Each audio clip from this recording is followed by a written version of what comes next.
Online class में आप सभी लोगों का स्वागत है। और जैसा कि जानते हैं कि कोविड-19 विषाणु के द्वारा जो संक्रामक रोग फैला हुआ है और पूरे देश में लॉकडाउन चल रहा है, और उस लॉकडाउन की क्रम में ये स्कूल कॉलेज बंद हैं, इसलिए बच्चों की पढ़ाई नहीं हो पा रही है। तो ऑनलाइन क्लास जो है पढ़ाने का आदेश हुआ है हमारे प्रबंधक जी के द्वारा, हम धन्यवाद करते हैं उनको। इसके पहले के वीडियो में हमने जो पोषण में कुछ वीडियो हमारे जारी हुए हैं, जिसमें हमने पोषण के बारे में बताया है, पौधों में कैसे पोषण होता है, इसको हमने पिछले वीडियो में बताया है। आज मैं आप लोगों को बताऊंगा कि मनुष्य में पोषण कैसे होता है, न्यूट्रिशन इन ह्यूमन बीइंग्स। और पोषण की जो प्रक्रिया है, पोषण के बारे में जानते हैं कि इस पोषण में जीव जो है, जंतु जो है, भोज्य पदार्थ को लेता है, ग्रहण करता है, उसको पचाता है, फिर पचे हुए भोज्य पदार्थ का अवशोषण करता है, फिर उसका स्वांगीकरण करता है और बचा खुचा जो अवशिष्ट पदार्थ है उसको मल पदार्थ के रूप में बाहर निकालता है। ये पोषण की प्रक्रिया में आती है। तो मनुष्य में जो पोषण होता है, इसमें ये एडवांस ऑर्गन्स होते हैं जिनको हम कहते हैं पाचक अंग, यानी मनुष्य में पाचक अंग पाए जाते हैं। और इन पाचक अंगों को सम्मिलित रूप से पाचन तंत्र कहते हैं, डाइजेस्टिव सिस्टम कहते हैं। अब यह जो पाचक अंग है, ये कितने तरह के होते हैं मनुष्य में? तो पाचक अंग जो है दो तरह के हैं, एक होता है आहार नाल और दूसरी होती है सहायक ग्रंथियां, ग्लैंड्स। आहार नाल को इंग्लिश में एलिमेंट्री कैनाल कहते हैं और ये ग्लैंड्स होती हैं एसोसिएटेड ग्लैंड्स। एडल्ट मनुष्य में, प्रौढ़ मनुष्य में जो ये आहार नाल है, एक पाइप है, नली की तरह से होता है पूरे शरीर में, जो मुख से शुरू होता है और गुदा द्वार तक फैला होता है। इसकी लंबाई, आहार नाल की लंबाई 9 मीटर के करीब होती है। 9 मीटर अर्थात 30 फीट, यानी आहार नाल की लंबाई जो है एडल्ट मनुष्य में, प्रौढ़ मनुष्य में लगभग 9 मीटर होती है। 9 मीटर का मतलब लगभग 30 फीट। अब यह जो आहार नाल है, ये शुरू होता है मुख से, उसके बाद जो है जो गले में नली है उसको हम ग्रास नली कहते हैं।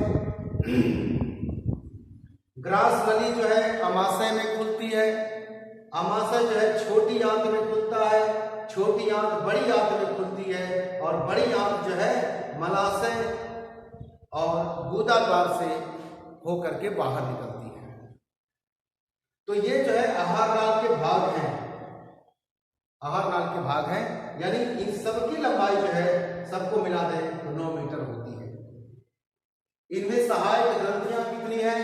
तो सहायक ग्रंथियां होती हैं लाल ग्रंथियां, जो मुख में पाई जाती है, बक्कल कैविटी, मुख गुहा में पाई जाती है। ये तो 3 जोड़ी लाल ग्रंथियां होती हैं।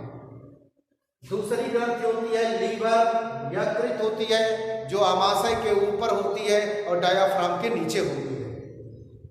और तीसरी ग्रंथि होती है अग्नाशय या पैंक्रियाज, जो आंत के बीच में पाई जाती है, ये ग्रहणी के बीच में। तो इस तरह से ये पाचक अंग है मनुष्य के, और इन पाचक अंगों को हम कहते हैं पाचन तंत्र। आप इस चित्र में देख सकते हैं मनुष्य का ये पाचक तंत्र बनाया गया है।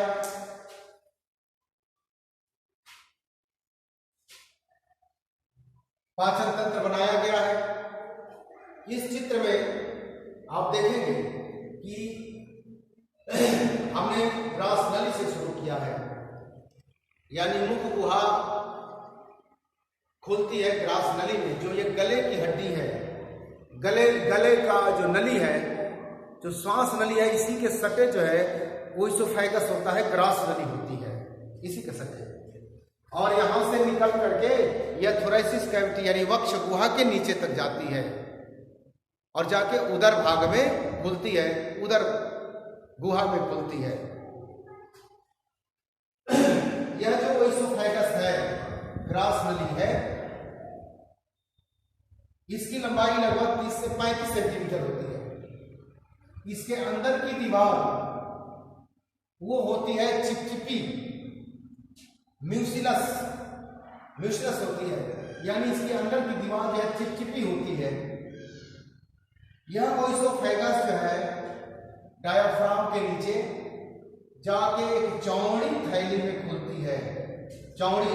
और यह जो चौड़ी थैली है इसको हम कहते हैं स्टमक या आमाशय कहते हैं, स्टमक या आमाशय कहते हैं इसको।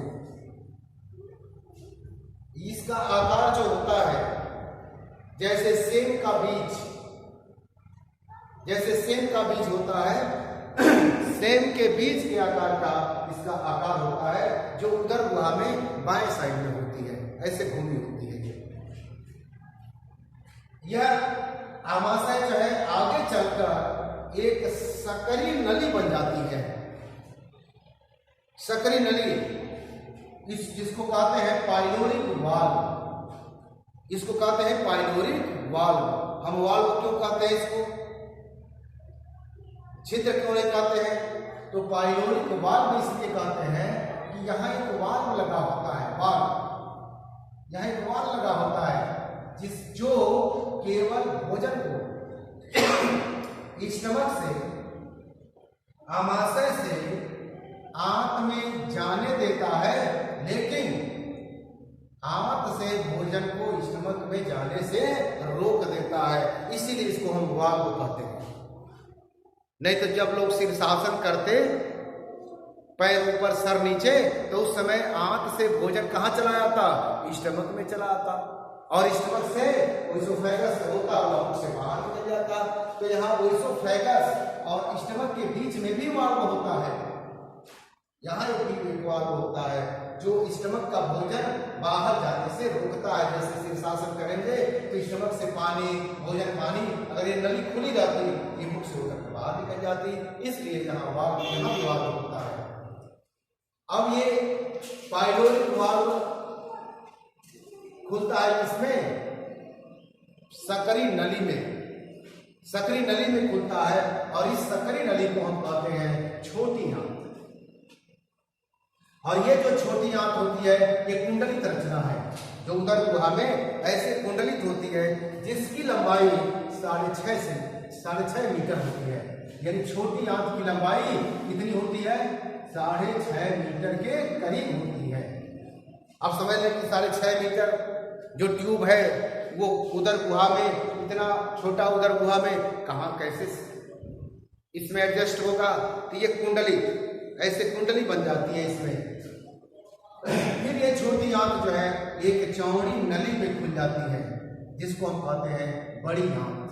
और बड़ी आंत जो है आगे और चौड़ी हो जाती है, जिसको हम मलाशय कहते हैं, थैली जैसी हो जाती है, और ये मलाशय कहते हैं। और ये मलाशय जो है एक छिद्र के द्वारा शरीर से बाहर खुलता है, जिसको हम कहते हैं गुदाद्वार। आप कहेंगे कि यहाँ लंबी, ये जो छोटी आंत है, स्मॉल इंटेस्टाइन है, ये लंबी है, 6.5 मीटर है, और जबकि बड़ी आंत की लंबाई 1.4 मीटर के करीब होती है, 1.5 मीटर के करीब होती है। तो इसको हम बड़ी, छोटी आंत क्यों कहते हैं जबकि इसकी लंबाई बड़ी है? तो इसकी जो ट्यूब का जो डायमीटर है, व्यास है, वो बहुत ही सकरा है बड़ी आंत की अपेक्षा। तो बड़ी आंत की अपेक्षा इसकी जो ट्यूब है वो सकरी है, नैरो है, इसलिए इसको हम छोटी आंत कहते हैं। और इसको बड़ी आंत कहते हैं क्योंकि छोटी आंत से चौड़ी नली है। बड़ी आंत से एक अवशेषी भाग लगा होता है, जिसको कहते हैं अपेंडिक्स। इसका कोई काम नहीं है, ये अवशेषी पार्ट के रूप में बड़ी आंत से जुड़ा होता है। ग्रंथियों में जैसा कि यहाँ देख सकते हैं कि ग्रंथियां, सहायक ग्रंथियां होती हैं। ये सहायक ग्रंथियां कहाँ पाई जाती हैं? तो ये सहायक ग्रंथियां डायाफ्राम, आप कहेंगे कि डायाफ्राम क्या है? तो डायाफ्राम का मतलब यह है कि जैसे ये वक्ष छाती जिसको कहते हैं, सीधा कहते हैं, और इसके अंदर की जो गुहा है उसको वक्ष गुहा कहते हैं। ये नीचे वाला भाग जो जिसको हम पेट कहते हैं, एब्डामेन कहते हैं, इसको एब्डामिनल कैविटी या उदर गुहा कहते हैं। उदर गुहा को और वक्ष गुहा को एक पर्दा, एक झिल्ली होती है, मेम्ब्रेन होती है, उस गुहा मेम्ब्रेन दोनों गुहा को दो भागों में बांटती है और उस झिल्ली को हम कहते हैं डायाफ्राम। इसी डायाफ्राम के नीचे और आमाशय के ऊपर एक कत्थई रंग की ग्रंथि होती है, बड़ी ग्रंथि होती है। उस ग्रंथि को कहते हैं यकृत या लीवर कहते हैं। यकृत कहते हैं या लीवर कहते हैं। इस लीवर में एक हरे रंग की छोटी पैकेट होती है, थैली होती है, उसको हम कहते हैं पित्त की थैली। ये पित्त की थैली है। यहाँ देखेंगे कि जहाँ छोटी आंत यू के आकार की मुड़ी हुई है, जिसको ग्रहणी कहते हैं, यू के आकार की मुड़ी है, वहां जो है एक ग्रंथि होती है जिसको कहते हैं पैंक्रियाज या अग्नाशय कहते हैं। इसका रंग जो है नारंगी होता है, नारंगी रंग की ये ग्रंथि होती है जिसको कहते हैं अग्नाशय, पैंक्रियाज कहते हैं। इसमें जो पैंक्रियाज की नली है और पित्त की नली यानी गॉल ब्लैडर से जो नली निकलती है, पित्त की नली कहते हैं। ये पित्त की नली आकर के जो है अग्नाशय नली में खुलती है, और अग्नाशय नली खुलती है किसमें? डियोडिनम ग्रहणी में या छोटी आंत में आकर खुलती है। तो ये पूरी संरचना है मनुष्य के पाचन तंत्र की। अब इसके बाद जो है इसको आप उतार ले बना लेंगे। अब इसके बाद हम पढ़ेंगे कि मनुष्य में पोषण की प्रक्रिया कैसे होती है। मनुष्य में पोषण की प्रक्रिया कैसे होती है, तो हम शुरू करेंगे मुख से।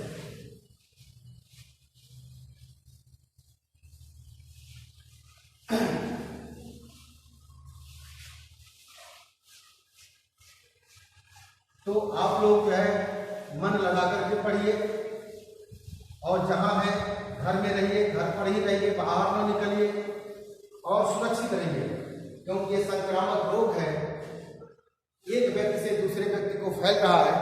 तो सरकार ने ध्यान दिया इस चीज को, और आपके जीवन के लिए सरकार ने कहा है कि भाई ऑनलाइन पढ़ाई किया जाए। तो उसी क्रम में हम आपको आज मनुष्य में पोषण कैसे होता है उसको हम समझा रहे हैं। तो जो पोषण की प्रक्रिया है, इसमें 5 चरण होते हैं। पहला है इंजेक्शन, जैसे भोजन का निगलना,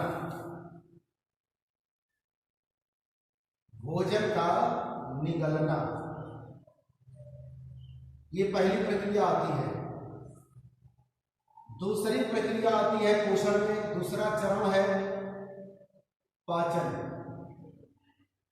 भोजन का पाचन, डाइजेशन, इसको इंजेक्शन कहते हैं, इंजेक्शन। तीसरा जो चरण आता है उसको कहते हैं भोजन का अवशोषण, एब्जॉर्प्शन। चौथा जो चरण है पोषण का उसको कहते हैं स्वांगीकरण, उसको स्वांगीकरण कहते हैं, एसिमिलेशन कहते हैं इसको। और 5वां चरण है बहिक्षेपण, यानी पोषण के कितने चरण होते हैं? 5 चरण ये है। अब एक एक चरण को हम पढ़ेंगे, किसमें? मनुष्य में।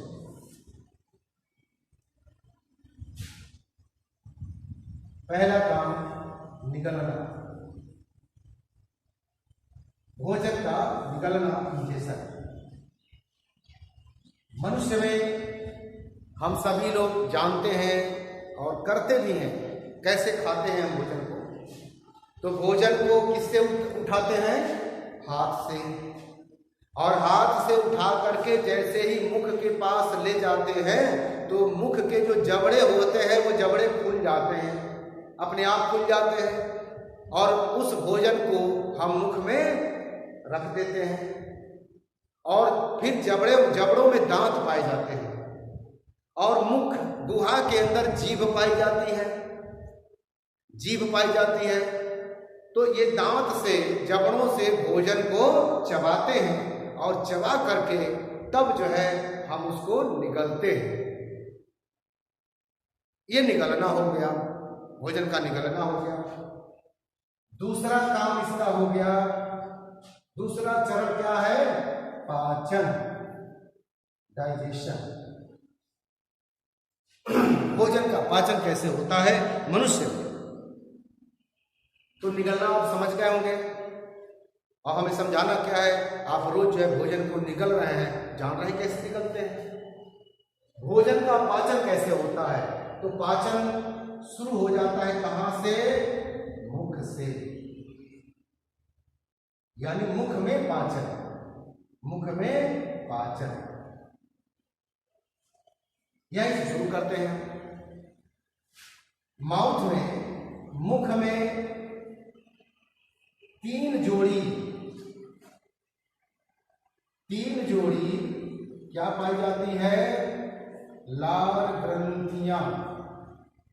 तीन जोड़ी क्या पाई जाती हैं? लार ग्रंथियां पाई जाती हैं और इन लार ग्रंथियों से क्या निकलता है? लार निकलता है। जैसे किसी को आप खट्टा चीज खाते हुए देखें तो तुरंत मुंह से क्या निकलने लगता है? पानी, और वो पानी ही क्या है? लार है। ठीक है। अब यह जो लार है इसका फंक्शन क्या है पाचन में? तो जैसे ही भोजन को मुख में डालते हैं, मुख में लार बनना शुरू हो जाता है और इस लार जो है पूरे भोजन में मिलता जाता है और उसको मिलाने का काम कौन करता है? दही का दही कौन है?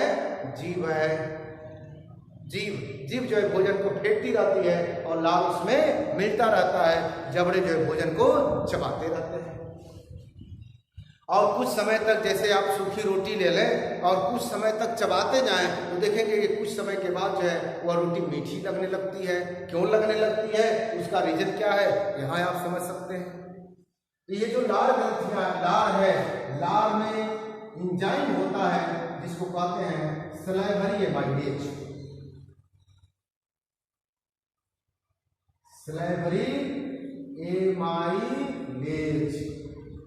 सलाइवरी एमाइलेज नाम का एक एंजाइम जो है इस लार ग्रंथि में होता है और इसका दूसरा नाम है टायलिन।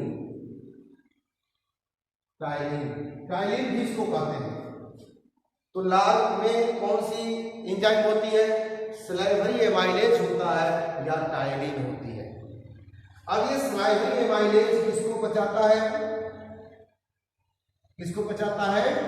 कार्बोहाइड्रेट्स को। और कार्बोहाइड्रेट किस रूप में होता है? स्टार्च के रूप में, मंड के रूप में होता है। तो भोज्य पदार्थों में जो कार्बोहाइड्रेट स्टार्च के रूप में होता है उसको तोड़ने का काम, क्योंकि ये जटिल होता है, स्टार्च जटिल होता है, तो इसको तोड़ करके ये छोटा कर देता है और किस में बदल देता है? माल्टोज में। किस में बदल देता है? माल्टोज में। माल्टोज क्या है? एक शुगर है, एक कार्बोहाइड्रेट है और ये कुछ मीठा लगता है। जैसे चीनी मीठी लगती है उसी तरह से ये माल्टोज भी कुछ मीठा लगता है। तो इसीलिए भोजन को कुछ देर तक हम अगर चबाते हैं मुख में तो यही जो सलाइवरी एमाइलेज है, टायलिन है, ये भोजन को पचा करके कार्बोहाइड्रेट को, स्टार्च को तोड़ करके किसमें बदल देता है? माल्टोज में। यानी एक चरण जो है यहाँ पाचन का शुरू हो जाता है। अब कहेंगे कि ये लार ग्रंथियां कितनी होती हैं मुख में? तो 3 जोड़ी होती हैं। 3 जोड़ी कहाँ कहाँ पाई जाती है? एक जोड़ी होता है जीभ के नीचे, जीभ के नीचे कितनी होती है? एक जोड़ी। एक जोड़ी होती है जो दो यहाँ गल्फर, जो दोनों तरफ के गल्फर हैं, यहाँ एक जोड़ी पाई जाती है। और एक जोड़ी जो ऊपर का तलवा है, ऊपर का तलवा, उस ऊपर के तलवे में एक जोड़ी पाई जाती है। इस तरह से 3 जोड़ी लार ग्रंथियां होती हैं। कुछ लोग जैसे गुटखा खाते हैं, पान खाते हैं, उनका जो डाइजेशन है कुछ खराब हो जाता है। क्यों होता है? इसलिए कि जो लार उनके मुख में बनता है उसको निगलने की अपेक्षा वो क्या करते हैं? गुटखे के साथ, पान के साथ उसको बाहर थूक देते हैं। इसलिए उनका भोजन जल्दी पचता नहीं है। इसलिए आप गुटखा और पान से दूर रहें। पहले पाचन में पहला पाचन हमने कहाँ देखा? मुख में। अब हम देखेंगे कि यहाँ से भोजन, मुख से भोजन जो है स्टमक में पहुंचता है, वो कैसे पहुंचता है। अब मुख से भोजन जो है, मुख से भोजन ये पहुंचता है स्टमक में, यानी अमाशय में पहुंचता है। और किस रास्ते से होकर के जाएगा? ग्रास नली से, ग्रास नली से होकर के जाएगा। जो ग्रास नली होती है, ग्रास नली, इसके अंदर की दीवार जो है चिपचिपी होती है, चिपचिपी होती है। और इसके अंदर जो है जब भोजन ग्रहण करना होता है तो ये भोजन को लेता है, यानी मुख में जब तक भोजन है तब तक तो अपना बस है, निकले या न निकले। लेकिन जैसे ही फायरिंग्स से ग्रास नली में आप भेज देते हैं तो फिर आपका भोजन पर कोई नियंत्रण नहीं रह जाता है। अब नियंत्रण किसका हो जाता है? ग्रास नली का। अब वो भोजन को बड़े सही तरीके से आहिस्ते लेकर के जाती है। तो इसमें कौन, इसके अंदर की दीवार में ये क्रमाकुंचन गति होता है ऐसे। और पेरिस्टैल्टिक मोमेंट, इसी को पेरिस्टैल्टिक मोमेंट कहते हैं, क्रमाकुंचन गति, क्रमाकुंचन गति, इसको पेरिस्टैल्टिक मोमेंट कहते हैं।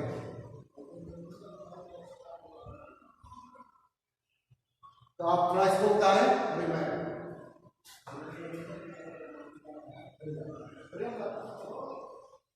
तो इस तरह से क्रमाकुंचन गति जो है होता है किसमें? ओइसोफेगस में। और ये भोजन को बड़ा अच्छे तरीके से स्टमक में पहुंचा देता है। अब जो है दूसरा पाचन होता है। पाचन शुरू हो जाता है कहां से? स्टमक से। अब देखें स्टमक में पाचन कैसे होता है। आमाशय में पाचन,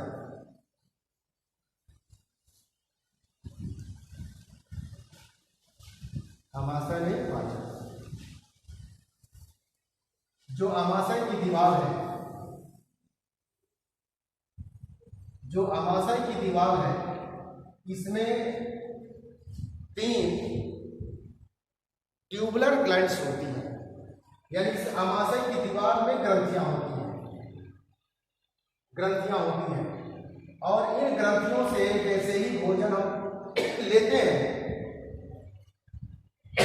इन ग्रंथियों से रस निकलता है, रस, इन ग्रंथियों से रस निकलता है, द्रव, जिसको हम कहते हैं आमाशयी रस।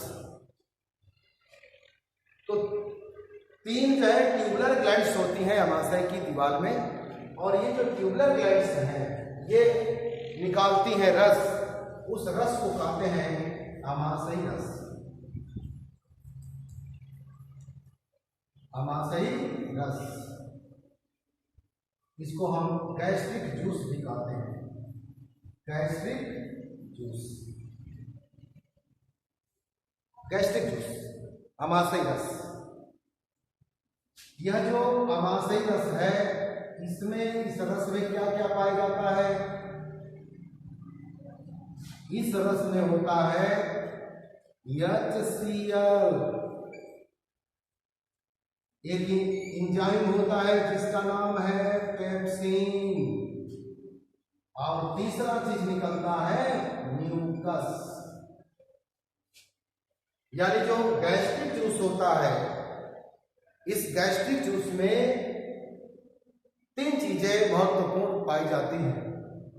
HCl हाइड्रोक्लोरिक एसिड, पेप्सिन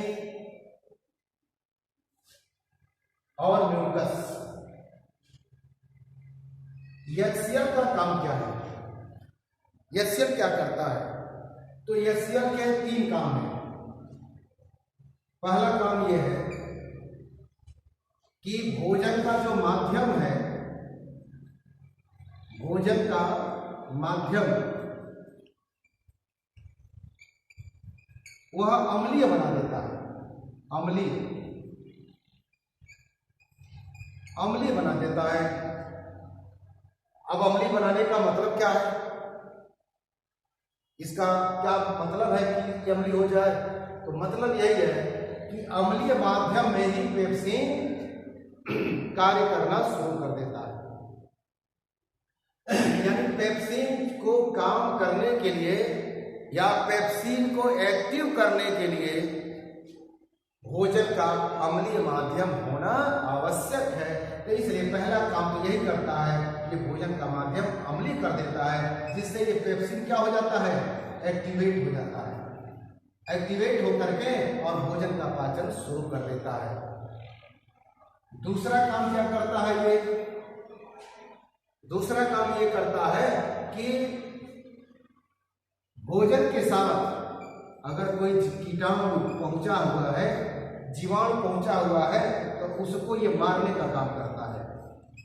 जीवाणुओं को मारने का काम करता है कौन? HCl। ये 2 काम करता है। ये पेप्सिन का काम क्या है? पेप्सिन का काम यह है, यह पेप्सिन किसको पचाता है? प्रोटीन को। किसको पचाता है? प्रोटीन को। ये प्रोटीन को पचाता है, प्रोटीन का डाइजेशन करता है। ये डाइजेशन यानी प्रोटीन को पॉलीपेप्टाइड्स में तोड़ देता है, यानी छोटा करता है। म्यूकस को निकलता है। इसका कौन सा काम है पाचन में? तो इसका पाचन में कोई फंक्शन नहीं है। म्यूकस का पाचन में कोई फंक्शन नहीं है। सिर्फ यही है, यह एक सुरक्षा गार्ड, सुरक्षा परत होता है। अब किसकी सुरक्षा करता है ये सुरक्षा करता है किसकी? अमाशय के दीवार की। और अमाशय के दीवार की सुरक्षा कैसे करता है ये? क्योंकि जानते हैं कि HCl क्या है? तो HCl प्रबल अम्ल है, प्रबल अम्ल है ये। और जहां पड़ेगा तेजाब की तरह से उसको जला देगा। जैसे तेजाब भी प्रबल अम्ल है, तो तेजाब जैसे शरीर पर पड़ता है तो क्या करता है? शरीर पर फफोले आ जाते हैं, शरीर को जला देता है। उसी तरह से HCl भी है। तो अगर ये HCl आंत की दीवार पर पड़ गया तो आंत की दीवार को में घाव बना देगा। और जब घाव बना देगा तो जहां घाव बनेगा उसी घाव को हम अल्सर कहते हैं। अल्सर बन जाएगा, अल्सर बन जाएगा आंत की दीवार में। तो भाई इसकी सुरक्षा होनी चाहिए। भाई काम तो अच्छा कर रहा है स्टमक, तो ये उसका मतलब ये नहीं कि उसको डैमेज कर दिया जाए। तो ये क्या होता है कि म्यूकस जो निकलता है ये गाढ़ा द्रव है, चिपचिपा गाढ़ा द्रव है। और ये म्यूकस जो है आंत की दीवार पर एक सुरक्षा परत बना लेता है ये। और ये सुरक्षा परत बना लेता है, जिससे HCl का प्रभाव जो है अमाशय की दीवार पर पड़ता नहीं है और अमाशय की दीवार बची रहती है, सुरक्षित रहती है। ये इनका काम है। यानी जो पाचन की क्रिया अमाशय में होनी है वो कैसे होती है उसका ये डायग्राम है और उसका डिस्क्रिप्शन है। अब हम पाचन की अगली कड़ी जो है देखेंगे कहाँ? अमाशय में। अमाशय में देखेंगे कि कैसे पाचन होता है। अमाशय का सारी छोटी आंत में। अब हम पाचन जो है किसमें देखेंगे? छोटी आंत में, स्मॉल इंटेस्टाइन में। स्मॉल इंटेस्टाइन में पाचन।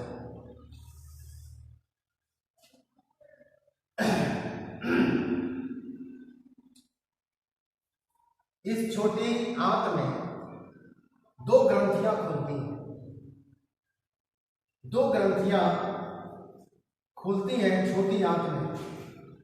पहली ग्रंथि है यकृत, लीवर।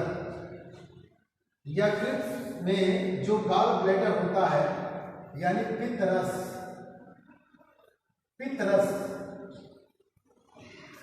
पित्त की थैली से पित्तरस निकलता है और ये पित्तरस पहुंचता है कहां पर?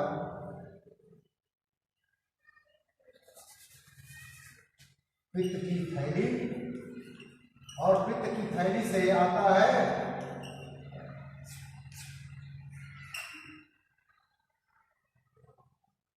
पित्तरस। ध्यान दें इसमें कि पित्तरस में कोई पाचक एंजाइम नहीं होता है। तो फिर इसका फंक्शन क्या है, क्या मतलब है जब पाचक एंजाइम नहीं है? तो इसका जो माध्यम होता है पित्तरस का, जो माध्यम होता है ये लवणी होता है। लवणी साल्ट इसके अंदर पाए जाते हैं,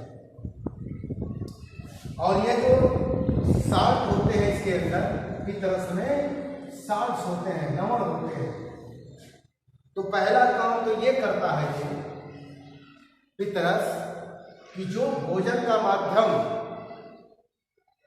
अम्लीय था स्टमक में, उस अम्लीय माध्यम को बदल करके ये क्षारीय बना देता है। यानी अम्लीय से ये भोजन का माध्यम क्या बना दिया? क्षारीय। अब क्षारीय क्यों बनाया भाई? क्या काम है इसका? क्यों बनाया क्षारीय? इसका क्या मतलब है? तो मतलब इसका साफ समझ लें कि जो पाचक एंजाइम और जो पाचक एंजाइम आंत में आएंगे, छोटी आंत में आएंगे, वो अम्लीय माध्यम में काम नहीं करते हैं।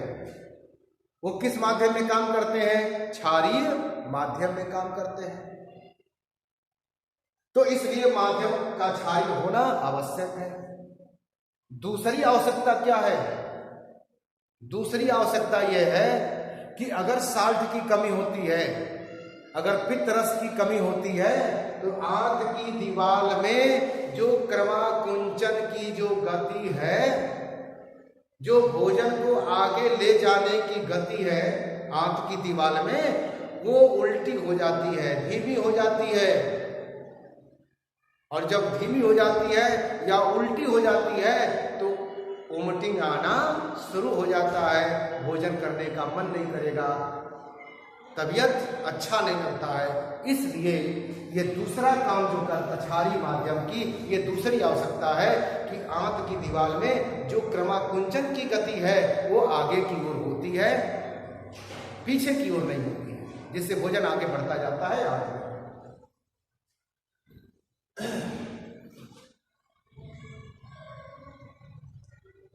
तो ये पित्तरस का काम है। दूसरा काम क्या है कि जो वसा जो फैट आया रहता है भोजन में, उसका ये पायसीकरण करते हैं। पायसीकरण, इमल्सिफिकेशन करता है फैट का, और ये फैट बदल जाता है किसमें? वसीय अम्ल में और ग्लिसरॉल में। ये सब पायसीकरण से बन जाता है ड्रॉपलेट्स या ग्लोब्यूल्स बन जाता है, यानी वसा को ग्लोब्यूल में, ड्रॉप में बदल देता है। जैसे पानी में तेल को डालते हैं तो देखेंगे कि तेल की छोटी छोटी बूंदें जो है उसमें दिखाई देने लगती हैं, तैरने लगती हैं, उसी को ग्लोब्यूल्स कहते हैं। और ग्लोब्यूल्स बन जाता है तो इसका पाचन आसान हो जाता है फैट का। ये पित्तरस का काम है। दूसरी जो ग्रंथि होती है अग्नाशय, दूसरी जो ग्रंथि है अग्नाशय, पैंक्रियाज जिसको कहते हैं, इससे निकलता है अग्नाशयी रस। अग्नाशयी रस निकलता है। अब इस अग्नाशयी रस में क्या पाया जाता है? अग्नाशय रस में होता है एमाइलेज, एमाइलेज होता है। एक एंजाइम होता है, एक एंजाइम एमाइलेज होता है, दूसरा एंजाइम होता है ट्रिप्सिन और तीसरा एंजाइम होता है लाइपेज। यानी 3 तरह के एंजाइम जो है इसमें पाए जाते हैं। इसमें जो एमाइलेज है वो किसका पाचन करता है? कार्बोहाइड्रेट का। कार्बोहाइड्रेट का पाचन करता है किसमें? ग्लूकोज, ग्लूकोज में करता है। ट्रिप्सिन जो है किसका पाचन करता है? प्रोटीन का। और प्रोटीन का पाचन होता है कि यह किसमें टूट जाता है? अमीनो एसिड में, अमीनो एसिड में टूट जाता है। और इसी तरह से ये लाइपेज जो है फैट का पाचन करता है और बदल देता है किसमें? Fatty acid. वसीय अम्ल, वसीय अम्ल में और ग्लिसरॉल में, ग्लिसरॉल में। इस तरह से फैट या लिपिड टूट जाता है, पच जाता है किसमें? वसीय अम्ल में और ग्लिसरॉल में। फैटी एसिड और ग्लिसरॉल में इनका पाचन हो जाता है। तो इस तरह से कार्बोहाइड्रेट का पाचन हो जाता है, प्रोटीन का पाचन हो जाता है और फैट का पाचन हो जाता है। लेकिन इसके बाद भी कुछ इसके हिस्से, प्रोटीन के, कार्बोहाइड्रेट के हिस्से बच जाते हैं। अब उनका पाचन जो है आंत की दीवार करती है।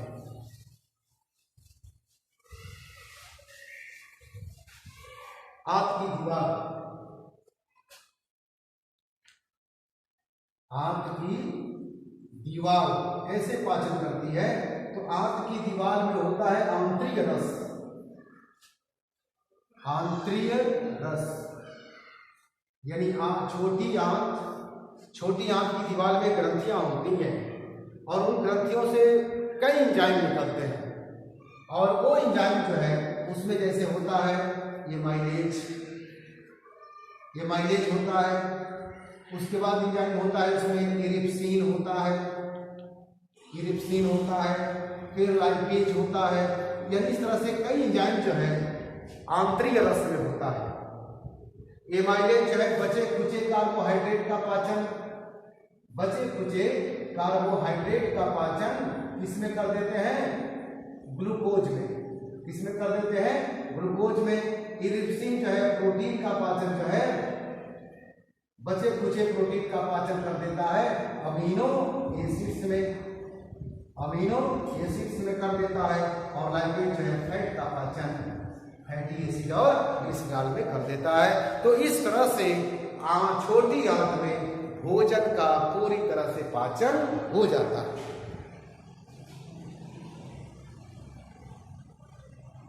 तो ये पाचन की क्रिया छोटी आंत में आकर के पूरी हो जाती है।